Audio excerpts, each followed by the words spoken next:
What's the motherfucking deal, man? Welcome to the Den. I am your host, Ed Honcho. I'm glad that you could join me today. It is New Year's Day, so if you're having a happy New Year's, hopefully everything is coming to fruition. But some people in some places are not. And I was going to get to this story yesterday. Just didn't kind of want to kill the energy, but it's been bothering me. Been having a couple of days ago. And I want to talk about Bryce Gowdy. And this was a young man who was committed to Georgia Tech, 17-year-old, graduated early. Who they're saying allegedly it was suicide but was killed by basically walking into an oncoming train. And to me, it's sad because of the scenario around this. And there's some things that I think that are underlying to this story that need to be discussed. But if you're not familiar with it, let's get into the story real quick. And we'll bring up an article, and I'll share the link to this article in the description below. Make sure you're following the proper social medias there. For further updates, but let's kind of get into this, and I kind of want to explain some of the issues that are around us and why this is so sad, but almost, I don't want to say not surprising, but it's very sad. Let's get into it. So, Deerfield Beach star wide receiver Bryce Gowdy dies, and just goes on to say that he had the world in front of him. 17-year-old football star was a few days from enrolling in Georgia Tech, which I believe was supposed to be Monday coming up. He said he was going to be famous, wanted to be famous, his uncle said, but his promising future was cut short early Monday when he was been killed by a freight train in Deerfield Beach. The death has been ruled a suicide. Struck by a train about 4 a.m., and that lets you know if you're up that late and just, he had kids do things, but this guy, like I said, he graduated early, did the things he needed to do so he could kind of move on with his life. So I don't think he was just out there, getting into shit and just stumbling. I mean, he had to have some things weighing heavily on his mind, and the article goes further into that. Said he was packed and ready to go to Atlanta before the incident, according to one family member who pointed to some gym bags. But Gowdy's uncle said the young wide receiver was nervous about leaving his family. He was a little stressed about having to weigh the world on his shoulders by going to a Division I school, leaving his two younger brothers and his family in an unstable environment. The family had financial struggles. Said it was rough for Bryce going up. Much he's dealt with to get a full ride is unbelievable where he's from. So they were gathering the family home. Yellow Jackets were ready to welcome to the family on Monday mourning the loss. Entire Georgia Tech family is devastated by the news of Bryce's passing.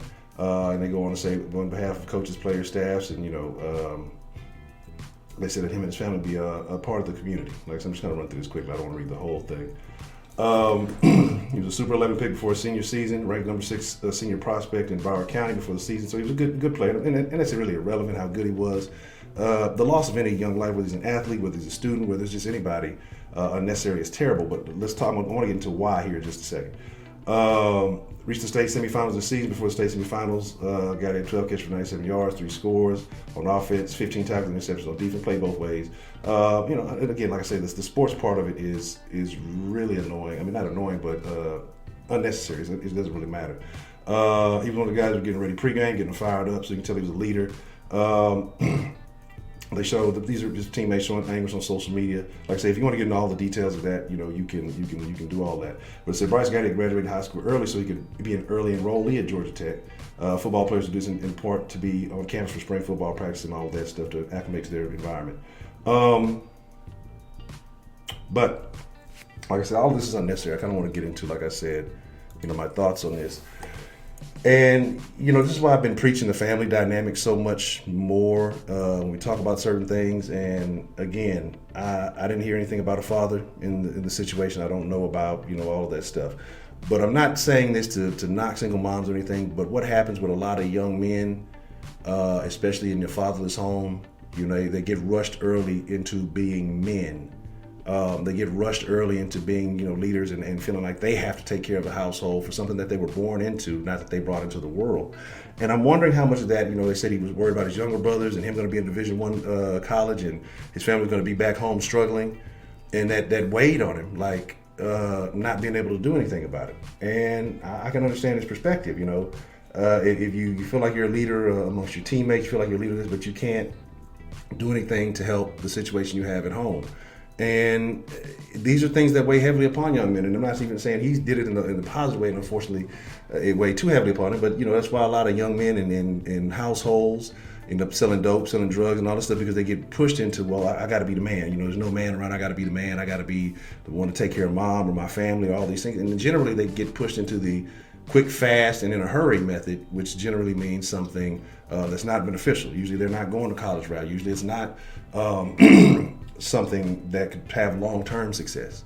And so this is not to blame the mom or anything like that, but I think that we have to take time to look at the young men who are put in these situations and the mental anguish and distress that they're put in quite often by being forced into this. And nobody's forcing it on them except for people who are generally making bad decisions. Yes, there are divorces. Yes, we can get into all that stuff. But a lot of times it's, a little bit of pleasure or trying to keep somebody around, and then you end up having a kid and then not planning ahead long term and having multiple children in this situation ends up where, again, the elder boys are generally pushed out into something that is not necessarily the best for them.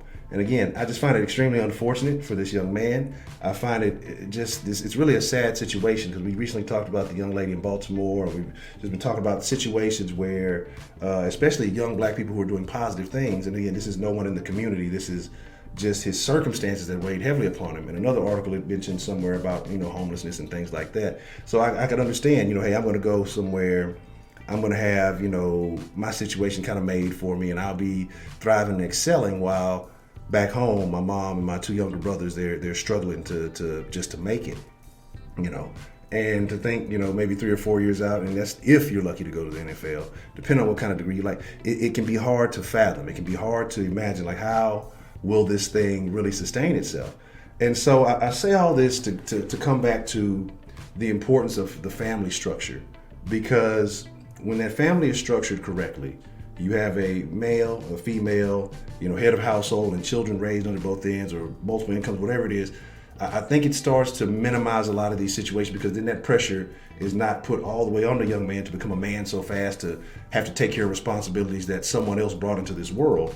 But he can be guided along, successfully and instructed properly, how to be a man. And he can make those mistakes and not feel like, the whole weight of the world is on his shoulders.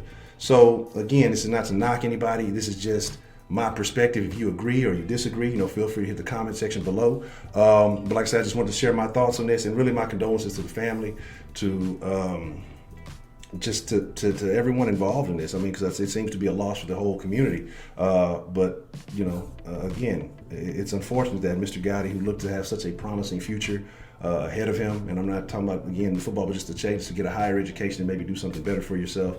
That there was so much going on inside that he didn't even realize. And recently we talked about mental illness in here. We talked about some suicide on some of the live shows the other day, and how it is an issue in the black community. Some people say, no, that's a white people thing. No, it is also an issue in the black community, but we don't talk about it. We're not allowed to discuss it, because then you're looked at as weak. You're looked at as incapable. You're looked at as less than, because you're dealing with some things in your own way.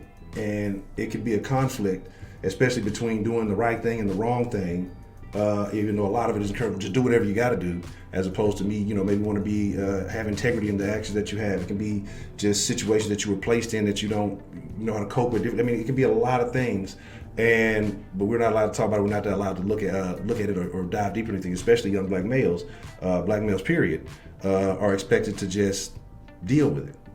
And that can come from so many different circumstances. So it is what it is, but it's not what it is. And what I mean by that is, it is what it is because that's how we embrace it as a community, but it's not the best functioning way. So if you feel like somebody that may be going through some things, dealing with some things, either talk to them or just ask. I mean, asking about somebody's day can change a whole lot. Just, you don't understand how much a positive mentality, a positive attitude can benefit someone. And just talk to people. If you feel like you see somebody struggling, they got something going on, don't just let them tell you, oh, it's nothing. I mean, dig deep, figure it out.